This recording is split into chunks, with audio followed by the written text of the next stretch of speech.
The 7% Club is a group of economies that we believe will be the fastest growing in the 2020s. We focus on the 7% plus growth category because this is the rate at which an economy can approximately double in size every 10 years. Since World War II, all economies that have been hailed for their economic transformations have been members of this club for at least 2 decades, including South Korea, Singapore, Taiwan, Botswana, and China.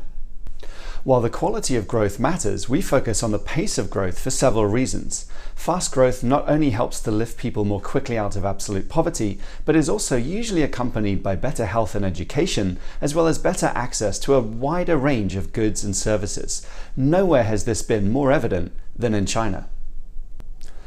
China's membership in the 7% Club has been the longest of all economies, lasting an amazing 4 decades. With China now the world's largest economy in PPP terms, it is natural for its growth rate to slow.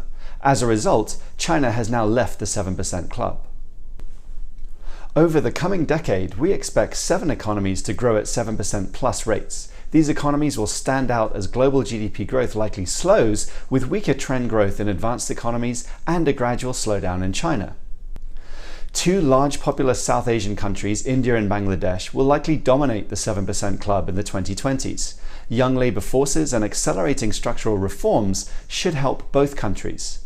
The 2 countries together will account for about 20% of global population by 2030, according to the UN.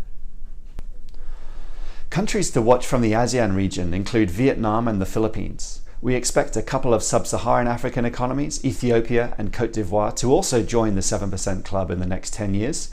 Renewed reform impetus could boost the potential of other economies in the region as well. An economy's ability to join the 7% Club depends on factors such as mobilizing domestic savings for productive investments. Increasing globalization and trade integration have been critical to the process of emerging markets joining the 7% Club as well.